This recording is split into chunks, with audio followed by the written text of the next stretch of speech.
Hello everyone, in today's video we're going to be continuing our re-look at the Airbus A320, and what we're going to be doing is getting this thing started, bringing it over to the taxiway, and of course getting ourselves airborne as well as kind of set up in our climb and our cruise. The next video we'll go ahead and take a look at the actual landing and auto land and all that other good stuff, but for now we've got a lot of work to do, so let's get going.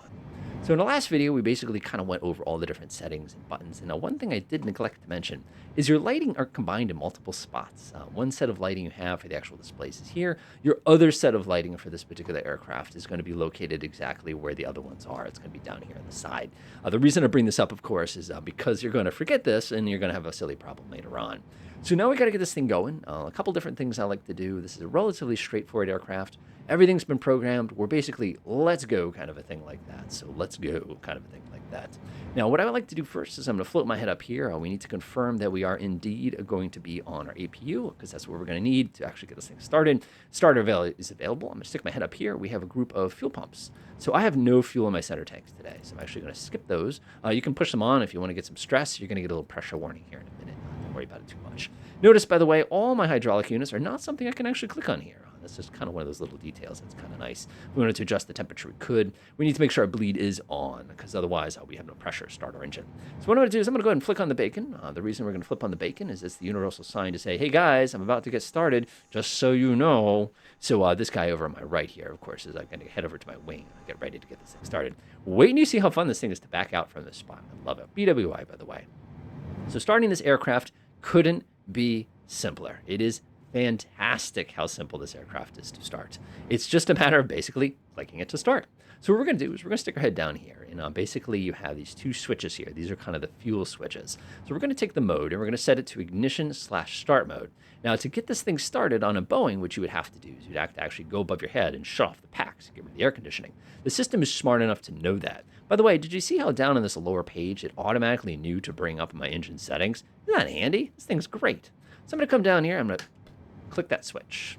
So what you've done now is you've signaled the system, hey, you can go ahead and get that one started. And if you actually take a look, you can see our N2 values starting to spin up immediately, which is what we wanted to do. Now, if you're like, wait a minute, don't you have to turn the fuel on like you do on a Boeing? No, don't worry about it. It'll do it automatically. So you can see right now we're about 20%. Again, that's a lot of RPM. This is thousands of RPM. And you notice as soon as we cross the magical turn the fuel online, our exhaust gas temperature spikes as we get ignition. Now, if I actually come behind this thing, see a bunch of heat kind of radiating out of the back. Yep, you can see it directly. Why is there no heat coming out of our APU? That bothers me a little bit. But there's going to be a ton of fire basically breathing out of that thing as we start to tip up. Now, the cool thing here is you did make sure your engine, this throttle was idle before you did this, right? You're not one of those people. Okay, good. Just checking, because that's one of those things you got to watch out for. So this engine's going to spool up. Again, this big number here is going to be the big fan in the front. This one's going to be the little fan in the back. Keep in mind, this little guy basically is going to always be spinning quite a bit faster than this one, but they do both have kind of a maximum number. It's going to hit this point right here, which is basically going to say, hey, just so you know, we're booted up and we're ready to rock. Now, one of the things we can confirm is if we stick our head up, we'll notice that the generator light is gone out. The reason that's valuable to us is because we know that that is firing. We know that that is working properly. So what I'm going to do now is I'm going to go ahead and get the other engine started. That's it. Yes, I know you normally press this button. Shh. This is not the working title version. This is the default one. You'll have to relax. So you can see our one on the left is booting up pretty fast here. We got a little bit of extra pressure coming off of this engine on this side, which is going to kind of give us that extra little bit of push, which will make it a little bit easier for us to actually get a little bit of power. Now, again, it's going to get up to its 25%, and then it's going to automatically introduce the fuel, which I think is awesome. I don't know why all jets aren't automatic. I mean, many countries around the world do it automatically. It seems to be distinctively, especially American design, to make it so you have to manually introduce the fuel. I don't know what's up with that, but that's okay. So anyway, taking a look here, you can see we're getting a good light off. We want to make sure it never fires into the red. If it does, we got our hand right on here to click that right back off. That's definitely not desirable. If we want to pop outside real fast, we can see that a bunch of heat's coming off of these. These are these nice LEAP 1 engines. Very fuel-efficient aircraft. Absolutely amazingly fuel-efficient aircraft. And that sucker is, of course, booting up. There's a whole thing I'm missing here, by the way. That's air traffic control. We're not going to worry about that too much because, again, this is just about the airplane. We can worry about ATC and all that. Once those are booted, we're going to come down here, and all we have to do is just like that, set it back to mode norm. We can leave it on ignition for a flight, and then we're ready to go ahead and double check to make sure everything is functioning properly.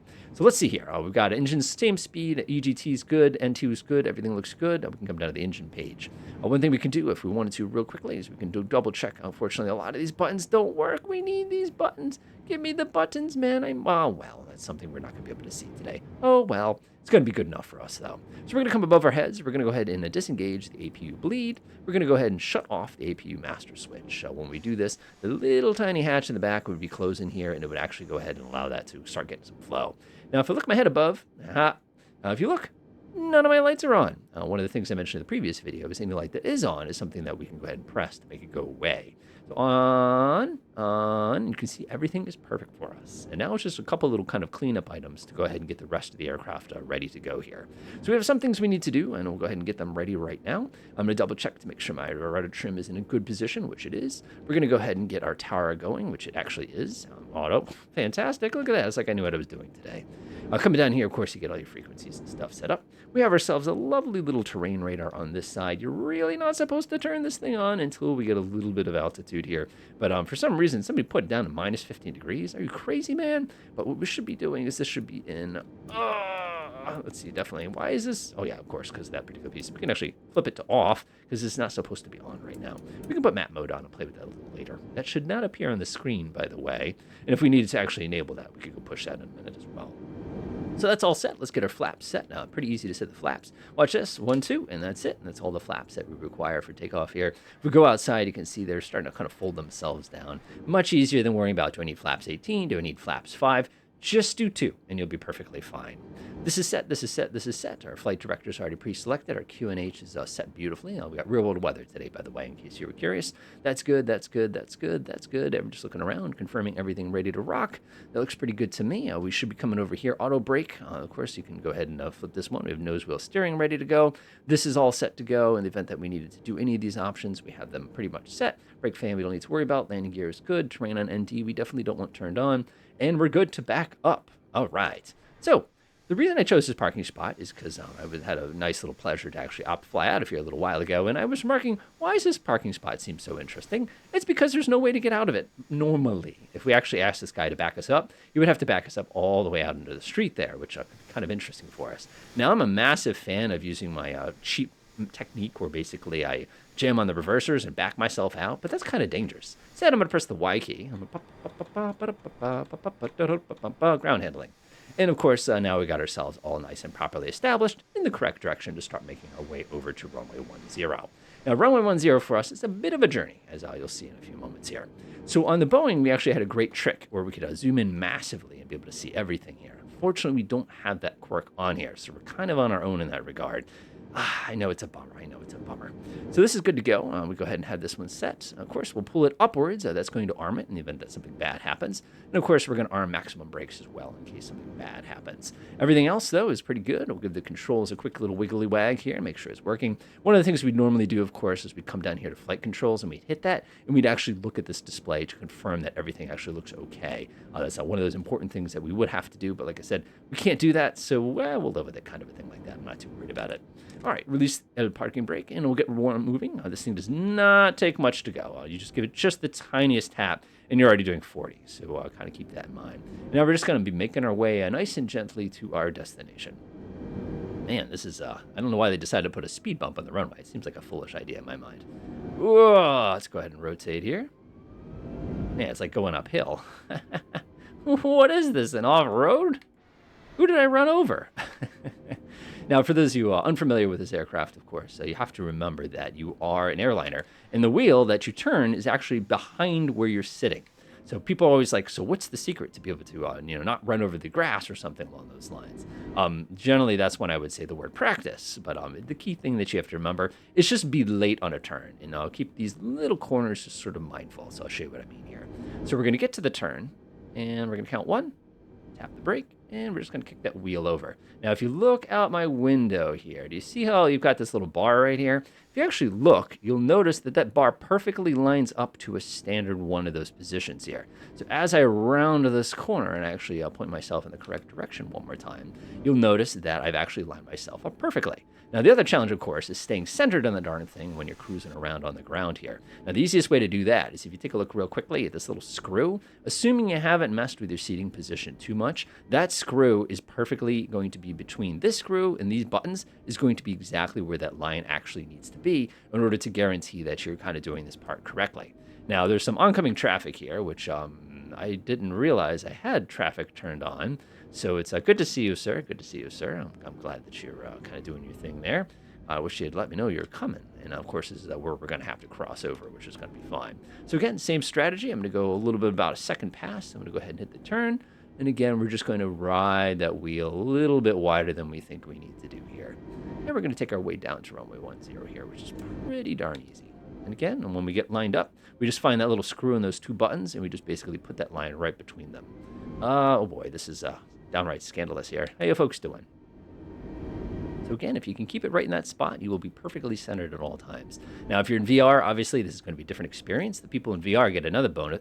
You get that little line that's sitting there right there in the dashboard, which makes it a little bit easier to do this. So let's go ahead and keep ourselves all nice and lined up here. Again, just little taps of the thrust. In the real plane, depending on how heavy you are, it really does not take much thrust to get this going. Now, one of the cool things that you'll actually see from time to time is they'll actually take these aircraft, and what they'll do is they'll start the second engine way past this point. They will have basically completed their journey before they actually hit the fuel themselves to go ahead and continue on their journey. It's just kind of one of those little fun things that they do. Nothing too crazy. All right, I enjoy this little part. Man, these are really, really bumpy ground. Like, this is crazy. You'd think like I bent a wheel or something like that. Whoops. And there we go. Just enjoy a nice little journey to runway 10. Taxiway, what is this, Foxtrot, I think? I always forget. Yeah, it's Foxtrot. And there's our windsock. Notice, of course, I get my initial information, and the windsock proves to be the absolute opposite direction of where I had originally calculated it. Let me fix that. And we're good. No problem. Just kind of one of those little things. You got to watch out for that sometimes. Is you look up the real world weather and be like, oh, this direction. Then you get in the simulator with real world weather, and it's like, this direction. Sigh. And again, if we had listened to the METAR, like, good smart people, the ATIS, I should say, the METAR did not really help us here. They would, of course, notified us the fact that we were being shenanigans and goings-ons. So, of course, this runway is pretty easy to use. If we want to use all of the runway, we're actually going to keep going here, and we're going to basically go around this corner here, and then we'll be on our way. And enjoy our nice little bouncy bounce as we come through. Again, now when we're coming, we're going to go a little tiny wide, and then we're just going to kind of kick it over. And we're going to come up right up to this line here. This good old end of Foxtrot and on 10 here. All right, again, a little wide. We don't want to knock any of those lights over. Those lights are $2,000 a piece. That's a lot of money. And again, we're going to stop before the line. And of course, in the real world, what we do is try to line ourselves up with the wind as best we can. But you can see, we're cruising. We've done a great job so far, other than deal with shenanigans and weathers and goings-ons. Welcome to the fun, by the way. This is good to go. So now we just have a couple little pieces that we can go ahead and fire up here. We're going to go ahead and hit that one. We're going to go ahead and press this one here. It's going to give us some terrain information.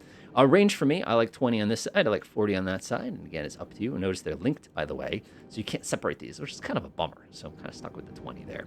So our flaps are in the correct position. Everything is good. Normally we do a takeoff configuration test here.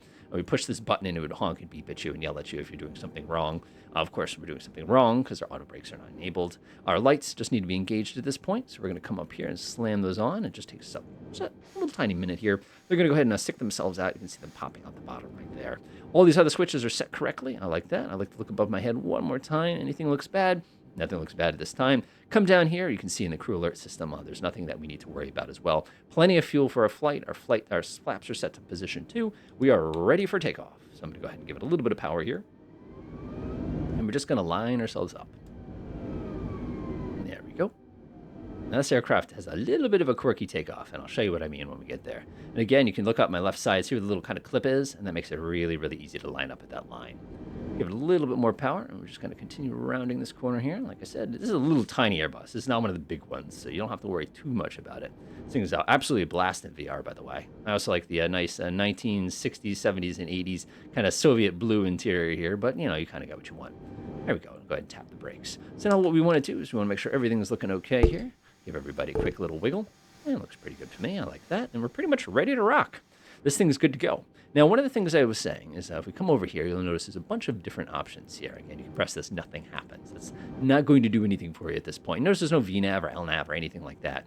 All those settings were selected the moment that we pushed these buttons in to actually select those as being what we want to do. Notice, by the way, level change has been pre-selected. All these little dots tell us that our lateral program is ready, our speed program is ready, and our altitude program has all been pre-selected and armed and ready to rock. If they weren't, you could just come here and click on the vertical arrows upwards to go ahead and switch to those modes.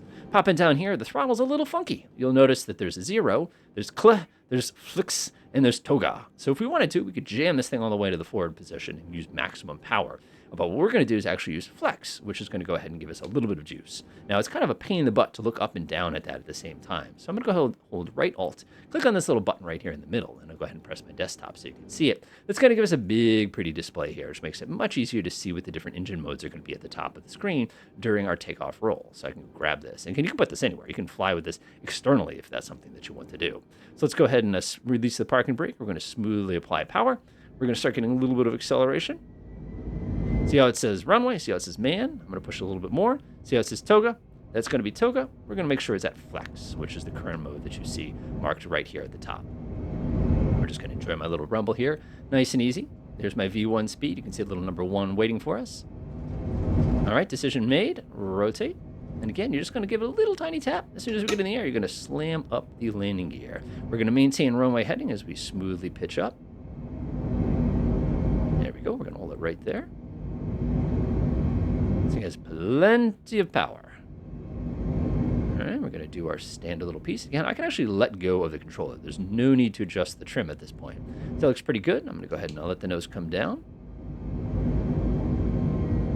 It's going to warn us now. See how it says man MCT liver climb? That's reminding us to change the thrust settings. I'm going to hit this one. I'm going to start bringing up my flaps.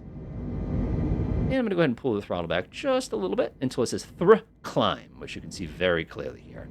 Now what we're going to do is we're just going to smoothly move our controls to do the best we can to line up with that giant green plus that you see located right there. It's pretty good right there. I'm going to go line it up. Again, you don't need it to be perfect or anything. It just needs to be close. So what you're probably observing now is the aircraft has selected a speed of about 240. You'll also notice when you go to move your controls how much force it takes on your joystick to enable it to actually begin to turn. That's just going to be that fly-by-wire working for you or against you. So let's go ahead and line that sucker up there. I'm going to go ahead and press my autopilot master. And the aircraft is boing and immediately jerks out of your control and snaps to the side.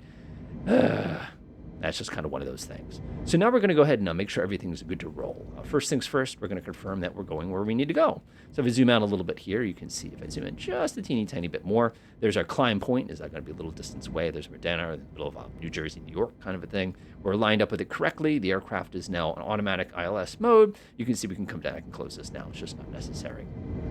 This mode set, we're selected, looking up at all my dots, the correct altitude that I need to enable is activated. If I needed to, if that comes up, by the way, you can always push in on that. Remember how this had a number here? If you remember from our last video, we were fitzing with the selected speed option. The reason this popped up was because that selected speed was opted.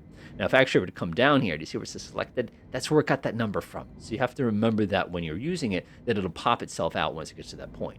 We've crossed 10,000 feet. I'm going to reach above my head and go ahead and snap off all my landing lights. So we just don't need them right now. And then we're basically going to be starting to monitor our climb upwards, which is going to be taking us to our terminus here. Now, I'm noticing that this display is kind of dark, so I'm just going to crank it up just a little bit here to make it a little bit easier to see. And again, that's all going to work pretty well for us. So let's just monitor and do some idiot checks. All right, so 322 is our current selected speed, and that's a managed speed because of the dot.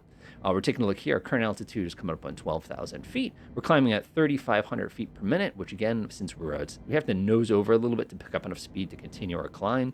Our current UNH right now is 2986. So we're going to shift that off in a second like that. We can actually fix the weather in a moment if we need to. And we can see here that we're perfectly clear of any obstacles. So I'm going to go ahead and flip off the terrain radar. Our two engines are happily clipping away. And if we stick our head down, you'll notice we're currently chilling on the, not chilling on, but close enough. There's actually a little system in here that kind of detects how close this needs to be, and it kind of like rounds up, rounds down kind of a thing to make that a little bit easier for us to actually do. So I'm going to skip the approach phase. At any point I could press this should I need it. I don't need to. I like to head over to the progress page and just kind of see how we're doing here, and I'm kind of doing it. The other thing to do too is if you hit up the flight plan page, you can see what the currently selected waypoint is, and that's going to get us to our destination. All right, so what I'm going to do now is I'm going to go ahead and skip time to get to our climb and our cruise. Ladies and gentlemen, this is your stand-up captain speaking. We've now reached our cruise altitude, where the skies are calm and the beverages are flowing. So buckle up, relax, enjoy the ride, because we're about to turn this flight into a party in the air. Just a moment, our fantastic cabin crew will start the performance, showcasing their impressive skills in the art of beverage distribution. We've got a master mixologist in the galley, and they'll be shaking and stirring their way to your heart's delight. If you have any special requests, feel free to pass them along, and we'll make the flying experience extraordinary. But wait, there's more. Today's in-flight entertainment will include a dazzling dance-off between our flight attendants and some of the cabin guests. They've been practicing the moves, and trust me, you won't want to miss it. Get ready to witness the fierce dance battle the skies have ever seen. And remember, if you need anything at all, our crew is here to make your dreams come true. Well, most of them. So sit back, relax, enjoy the ride. We'll be touching down in about 20 minutes or so. But until then, let us keep the good times soaring high. And thank you for choosing our airline. ChatGPT is a fun tool. So now that we've reached our cruising altitude here, there's a couple little kind of things we need to kind of look at real fast. The first piece is believe it or not, our auto throttle is still being set to its normal little mode here. I haven't touched it, and we won't touch it until we actually get on approach when we get up to Connecticut there. The other thing we want to do is we just want to confirm that our QNH is set correctly. Again, we can go up here and actually pull this to standard if we need to. You'll notice that 2992 is standard, just heads up. If you're, by the way, in a lot of the rest of the world and you need hectopascals, you can actually come up here and click that button. It's actually handy, and you can see right now we're on the wrong one, so I've got to pull that back again, pull that back, and again, it's up to you how you want to set this. It works perfectly fine. Generally, when I'm at this altitude, I like to kind of increase my navigational display range so I can kind of predict what's coming up next, and that's going to be kind of important for us. Now, what is coming up next? Well, the important thing for us is going to be our top of descent point. Now, our top of descent is when we're going to start coming back down to Earth.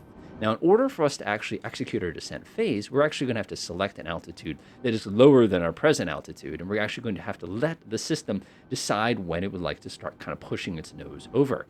Now, to do that, after we set this, we just come up here and we'd actually push the up button. This is going to be the vertical arrow to basically say, hey, you can go ahead and start your descent at any time you want. Now, what you notice is as soon as I did that, it said the word des, or des, depending on kind of how you want to interpret this, and it immediately began a descent program here. Now, the reason this is kind of like, that's not what I wanted. Why did it start descending? Is if you noticed a minute ago, we passed this funky little icon. It looks like a down arrow. See it right there? This was supposed to be our descent point, and you notice that when I just pushed it in with my finger, it basically got the descent party starting immediately. Now, if I come over here and pull this out, all that's going to do is cause us to level off because it's going to set our vertical speed to 0 here. Now, the reason that's interesting is if I come up here and push it in to say, hey, just kidding, it's still going to say 0. Now, if I come over to my selected altitude and I push in, notice we go back to this managed mode, and notice it's going to flip back over to the descent mode that you see over here on the left, because now it's going to try to do its little descent. Now, keep in mind, this descent is going to be based on whatever constraints you have assigned inside your world. Now, of course, if I zoom out a little bit, we've got a pretty massive zoom here. Coming back down to our flight plan, you'll notice how it has a bunch of altitudes here, and you'll notice there's not a lot. The only one that it actually cares about is Albany at flight level 330, which means it wants to keep us at that altitude until that point, which is going to do something that's going to look like this to us. So it's really, really important that when you do your flight planning that you keep an eye out for those particular components. So now we're starting to descend here, and again, our intended descent point's actually gotten away from us. Like I said, keep an eye out for things like that. That's going to happen a lot. So we'll be very, very cautious when you do this. Of course, if I was a smart person, you'd say, well, can't you just tell it that you want to do flight level 33? Before we do that, by the way, let me go ahead and pull this off to cancel our descent. Coming down here, of course, you're saying, well, can I tell it that I wanted to do flight level 330? Well, watch what's going to happen here. So if I do a /330 and I come over here and I click that, notice there's nothing here. It's not going to provide us anything of what we want it to do. Now you're saying, well, wait a minute. What if we try to do a speed in flight level 330? Can you come in here and do flight level 330? Well, watch what happens when we try that. You'll notice it takes us back to this page. Welcome to limitations and things you're going to have to watch out for. So what we're going to do is we're going to go ahead and I'm actually going to pull this back here because I want to go ahead and level ourselves off. Notice, by the way, our mode here has switched to open descent, and also notice it now says thrust idle because what we're doing now is we're basically gliding downwards, and the engines automatically spooled themselves down to 0. So it's basically a combination flight level change as well as a combination other piece. Now, the other thing I want to point out is notice how my managed speed shut off, and it now says managed speed 65. If I were to stick this back in, you'll notice what it will do is it'll automatically pre-calculate my new speed, which, as you can see, welcome to the limitations of a regular flight simulator's version of this. It doesn't seem to make a lot of sense. So one of the things you can probably do if this really bothers you or causes a lot of consternation is you can limit this and pre-calculate it and actually not start that until you get to that point. Another thing worth noting, and again, this is a welcome to the fun part here, is if you go over to here to our, let's see, performance, I'm sorry, there we go, performance, and we go here, you'll notice we have a managed descent. And there's also this button here that allows us to actually activate a specific phase. Now, if we wanted to, we could actually come in here and do this. And then, of course, now that that's selected, we could pull this out, and we can actually sit here and define exactly what the particular speed that we wanted to descend at. Now, keep in mind, this now acts like a flight level change, and this is going to be the desired speed we want to descend, which, of course, if you come over here and look, you'll notice that this arrow is going and basically firing away from us and becoming uncontrollable because, remember, the computer expected us to be at 33,000 at Albany. So it's one of those things that you're really, really going to have to watch out for when you're working with this particular version of the aircraft. Notice, by the way, when I stuck the controller back in, it's going to massively reduce my speed because you can see I was doing about 6,000 feet per minute. So users, beware. If you're not going to be using airways and special types of SIDs, you've got to watch out for that as you're doing these particular components. So what we'll do now is we'll get ourselves a little bit closer to our destination. Ladies and gentlemen, this is your captain speaking as we begin our final descent into Bradley International Airport in Windsor Locks, Connecticut. I'd like to take a moment to extend our heartfelt gratitude to each one of you. Thank you for choosing flying with us today. We know we have many options, and it's truly honored to have you on board. If you notice any quirks or peculiarities during the flight, I must confess that we have a rookie at the yoke. Yeah, we decided to let our newest pilot have some fun up here in the cockpit. Don't worry, we call him the Maverick, and he's been doing a good job, albeit with a touch of unique flying style. So if you felt some turbulence, it seemed more like a roller coaster, that was just him giving us a thrill ride. As we continue to descend, please return your seat backs and tray tables to the upright positions and ensure your seatbelt is securely fastened. If you have any last-minute questions or need assistance, our amazing flight attendants will be happy to serve. So the key thing here is we're now moving our way past that Albany point. And remember, it was expecting us to be at 33,000 feet there, and we weren't. So, of course, what I've actually done is I pulled out selected altitude, and I just pulled this out to go ahead and say, no, I'd rather hold here at 11,000 as we get a little bit closer to our particular destination. Now that I can see we're hitting our actual star part of our journey here, this is the terminal arrival, I can actually come back over here, and I'll go ahead and tap that button in. And what that's going to do is it's going to start descending via the star. Now, in the real world, that's not what happens. When you fly into this one in the real world, what they'll do is they'll say descend and maintain 8,000. You come over here, you dial in 8,000, and generally what you do is you come over here and basically pull that out and set it to exactly what you need to do to get yourself down to 8,000. One thing you need to keep in mind, though, as we do approach into our particular field here, that we do need to be watching out for altitude, because once we drop under 10,000, we're going to have to flip on our lights, and we're also going to have to make sure our speed is 250, which we had plenty of time to set up. So what we're going to do now is we're going to stop our video here. We've got a pretty good amount of video ready to go, and we're going to pick up our journey when we get a little bit closer to the ground. Enjoy.